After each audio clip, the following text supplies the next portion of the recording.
So why am I making this video? Well, I was in at my local Indian dealer just recently sitting on the Indian Scout. I'd never sat on the Indian Scout before and I really wanted to try it out. And I was surprised at how comfortable the bike was. And while I was there, I noticed that they had the new Super Meteor 650 on the floor. Indian Motorcycle in Ballarat is also the Royal Enfield dealer. And after sitting on the Super Meteor 650, I was struck by how similar in ergonomics it was to the Indian Scout. Could the Super Meteor 650 compete with the Indian Scout, even though it's literally half the price? So I asked Mark if I could test ride both motorcycles, and fantastically, he said yes.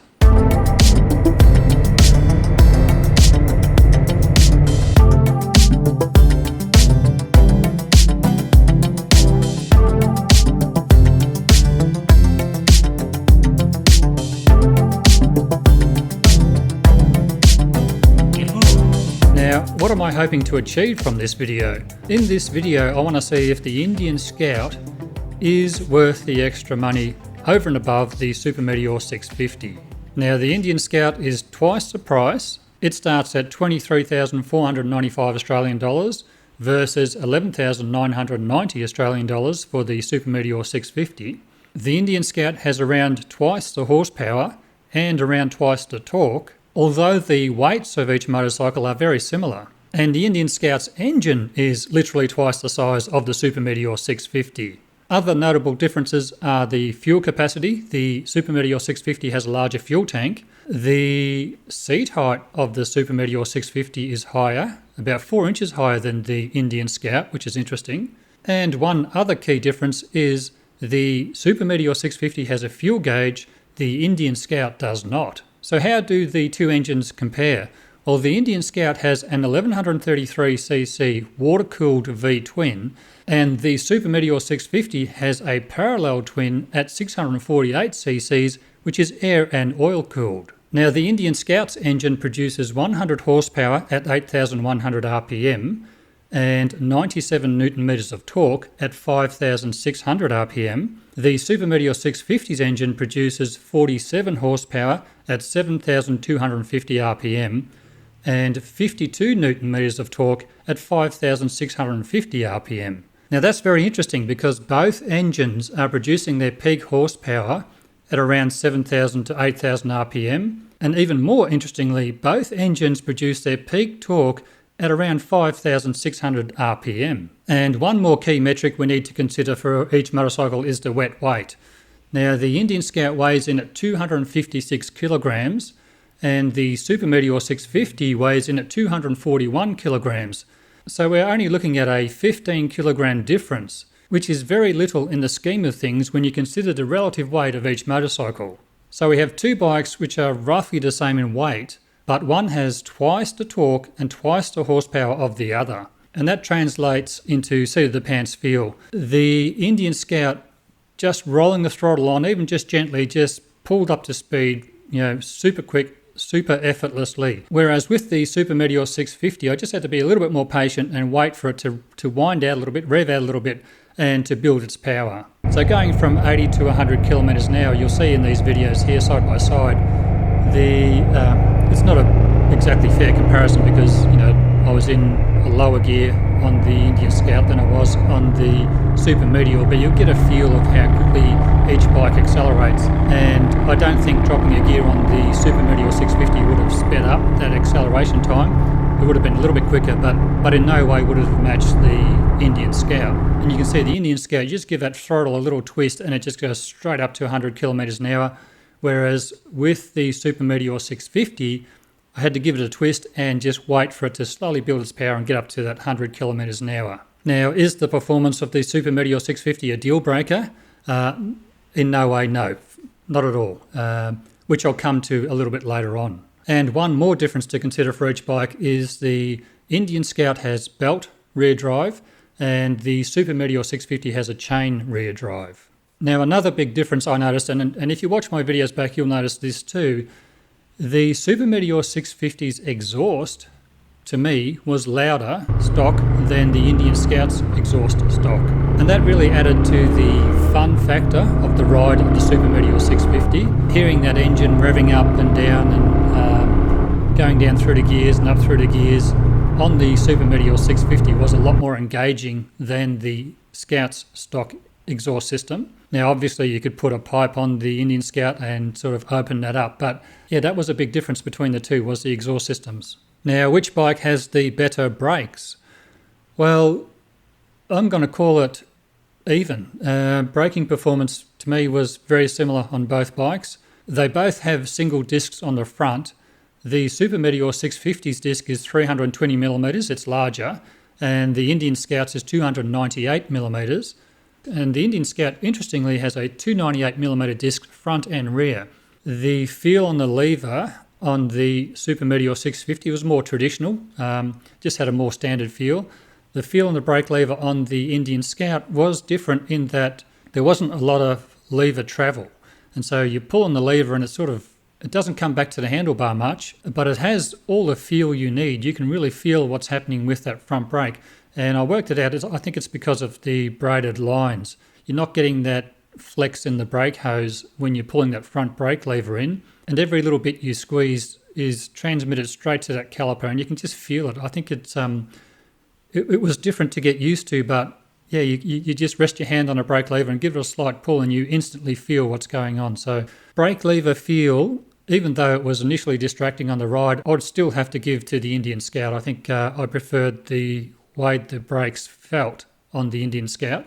But having said that, there was nothing wrong with the way the Super Meteor brakes felt or performed. I think they've performed fairly equally. Now, I'm expecting the Super Meteor 650 to get better fuel economy than the Indian Scout, and I had looked at some figures on Fuely, and that backed it up. Now, if you don't know about Fuely, it's a website where people can log their fuel economy and their tank fill-ups on each bike, and you can go back and research what people are getting real-world figures from these bikes. And they have the Indian Scout there, and they don't have the Super Meteor 650 yet, I don't think. I think I went on the Interceptor figures, so the Super Meteor figures will be a little bit less than the Interceptor because of the extra weight, but they're going to be fairly similar. Looking at the figures on Fuely, the Super Meteor 650 came out on top of the Indian Scout, but I thought the Indian Scout's figures were pretty good. And with the larger fuel tank, the Meteor 650's fuel tank is 15.7 litres and the Indian Scout's fuel tank is 12.5 litres. So you are going to travel more distance on the Super Meteor 650 than the Indian Scout before you need to fill up. Now, which bike was more comfortable to ride? Well, ergonomics, I'm going to give the win to the Indian Scout. The Super Meteor 650 has a very comfortable riding position, but I did find, for me personally, now this is just a personal thing, my back doesn't do well when I'm sitting bolt upright. I need to be leaning forward a little bit. And I found that on the Super Meteor 650, I was actually leaning a little bit back from vertical. And so I had a little bit of, I had that sensation of just sort of hanging or pulling back on the bars a bit on the Super Meteor 650, whereas on the Scout I was leaning forward a little bit, and I much preferred that riding position. And just overall comfort, I did feel more comfortable on the Indian Scout. Now, when it comes to suspension, both bikes have 120 millimeters of travel on the front, and the Super Meteor actually has 1 inch more of travel on the rear at around 4 inches versus the 3 inches on the Indian Scout. Now, having said that, if you watch back both videos, you will see that the Super Meteor 650's ride is a lot bumpier than the Indian Scout. And I was a lot more comfortable riding the bumps. I didn't really notice them on the Indian Scout, where I noticed a lot more on the Super Meteor 650. So the Super Meteor 650 suspension is harder than the Indian Scouts, which surprised me. Now, when we got back to the dealership, Jeremy, the Indian Royal Enfield technician at Indian Motorcycle in Ballarat, looked at the rear suspension because he had heard feedback that the suspension was firm as well. And we looked at the rear shock and it was set to 1 step off being the softest position. Now, Jeremy himself is going to test ride a bike and make his own video, so look out for that one. It's Gem MTB, and he's going to test ride it with the shocks in the softest position, so I'll be interested to see what he comes back with on that. But I did notice that it was also firm on the front, and you can see the triple clamps and the handlebars, bumping around a bit on the video, on my test ride videos, versus the Indian Scout test ride. Now, which bike was most fun to ride? And here's where it gets interesting. The Super Meteor 650 for me was more fun to ride than the Indian Scout, but the Indian Scout was nicer to ride. And I think it all comes down to the engine. Because the Super Meteor 650 has less horsepower, less torque, you have to rev the engine more and you have to work the engine more. And because it has such a pleasing sound when you do work it, it's very rewarding. And so you can be, revving the bike out and going up and down gears, and you need to go up and down gears at up to legal speeds, where on the Indian Scout, because of its extra horsepower, I didn't feel that I wanted to rev the bike out, or there would be any advantage to rev the bike out under legal speeds or riding within legal road speeds. So I found that riding around at legal road speeds, the Super Meteor 650 was more fun to ride. Now, if I had to take one of these bikes on a trip, which bike would I take? Hands down, it would be the Indian Scout. I could see myself being a lot more comfortable on that bike for longer than the Super Meteor 650. For me, I'd like to see the Super Meteor 650 come with a rider backrest. That would make the bike a lot more comfortable for me. Interestingly, you can get a rider backrest for the Indian Scout along with an extended reach rider seat, which would make the bike even more comfortable for someone my height, 6'1". I did have a look through the Super Meteor accessories online and I couldn't see a rider backrest. There is a passenger backrest, but not a rider backrest, and I really would like Indian to add that to their lineup for this bike of accessories, because that would really change the picture for me if I had a rider backrest. Now, if I owned these bikes, what modifications would I make? Let's talk about exhaust. The Super Meteor 650's exhaust, perfect out of the box. I wouldn't need to change that. I was getting all the feedback, all the noise I wanted to hear from that pipe. The Indian Scout, on the other hand, I probably would want to open it up a little bit, not a lot, just a little bit more than it actually has, I think. Would make the bike a little bit more rewarding to ride in terms of sound. Would I put the extended reach seat on the Indian Scout and the backrest? Maybe. I think what I would do is ride it around for a while before I did that. I think the only thing I would do to the Scout is maybe open the pipe up a little bit for a bit more noise, and I'd probably put a small screen on it, something a bit bigger than a fly screen, but not a full size screen. I think that would be enough for me on the Indian Scout. On the Indian Scout, I wouldn't touch the suspension. That was absolutely fine for me. On all the other Scouts I've ridden, the Scout Bobber, the Rogue, the Scout Bobber 20, I would want to change those rear shocks. They are a bit hard. They're only 2 inches of travel, and there is a big difference between those shocks and the shocks on the Indian Scout. In fact, the Indian Scout felt positively plush to ride in comparison to the rest of the Scout range. On the Super Meteor 650, I would want to change the suspension. Now, some have said that the suspension softens up over time, and it may do, but I think at the price you're paying for the bike, $11,990 starting price versus $23,495 Australian dollars for the Scout, you could afford to put some nice suspension on there. And, I would probably, if it was me, I'd probably set aside a budget of around $2,000 and put some Olin suspension front and rear and just get that bike to ride really nicely with a really nice compliant ride, but still having great control. I think that would really transform the Super Meteor 650 for me. So for me, I would want suspension, a backrest on the Super Meteor 650, a rider backrest, and again, a small screen. A little bit larger than a fly screen, but not necessarily full-size screen. So which bike suits what type of rider? Well, the Indian Scout suits someone who may be wanting to step up from a 650 into something a little bit more powerful. It suits a returning rider.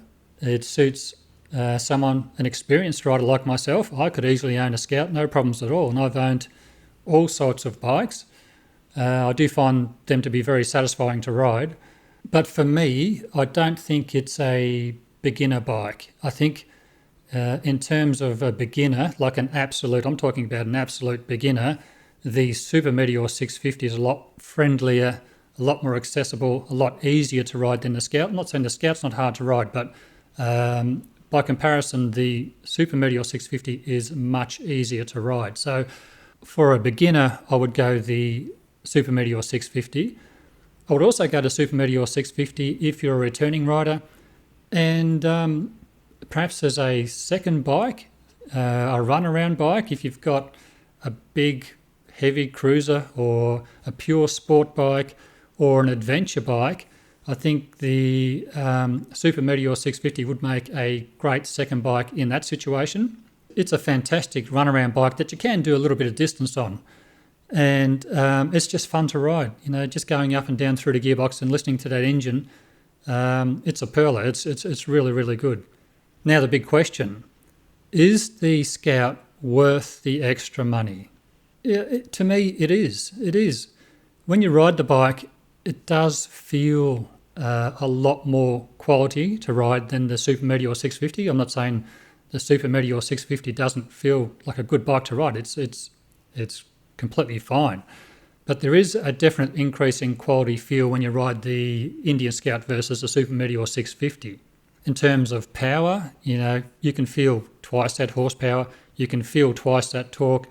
Everything is just so much more effortless, which then, does make it not as exciting to ride as the Super Meteor 650. But if you're not looking for that excitement, if you're just looking for a really nice cruiser to ride around and do some distance on, I do believe the Indian Scout is worth the extra money. Is it worth twice the money? It's sort of, it's probably a little bit irrelevant because, I can't buy a Scout at 1.5 times the money. So I'm going to have to say, it is worth twice the money. If you're looking for that bike, if you're looking for a cruiser the size of the Scout that can take someone my height, 6'1", and be really comfortable, and it's very pleasing to ride, I think it's worth the extra money. And finally, to round out this video, which bike would I buy? Well, that's a tough one because there are 4 models in the Scout range and there are 3 models in the 650cc parallel twin range. You've got the Super Meteor 650, you've got the Interceptor, and you've got the Continental GT. And in the Scout range, you've got the Indian Scout, you've got the Scout Bobber 20, you've got the Scout Bobber, and you've got the Scout Rogue. Out of the Scout range, I think the Indian Scout is my pick to date, but I do want to test ride the Scout Bobber before I make a final decision on that. And in the Super Meteor range, with that engine being so engaging in the way it is, I think, for me personally, I would want possibly the Interceptor 650 or Continental GT over the Super Meteor 650 because my prime purpose of riding that bike would be just to have fun on it. And I think the riding position of the Interceptor and the Continental GT would suit me better in chasing that goal, if you like. Now, having said that, that applies to me. Your personal riding needs and your situation and your position is completely different to mine. Your body shape, your body size, what you're looking for in a motorcycle is completely different to my needs. So what you should buy, I can't answer. But I hope in making this video, I've helped you get one step closer to making that decision. So in addition to this video, now I have the Super Meteor test ride and I have the Indian Scout test ride videos. So I'll put both those videos up here for you to look at and you can have a look through those. If you've made it this far, as always, thank you so much for watching and thank you so much for your support. Now, I do have an Indian Challenger test ride video coming up very shortly on the channel, so look out for that one. And until next time, bye for now. Catch you later.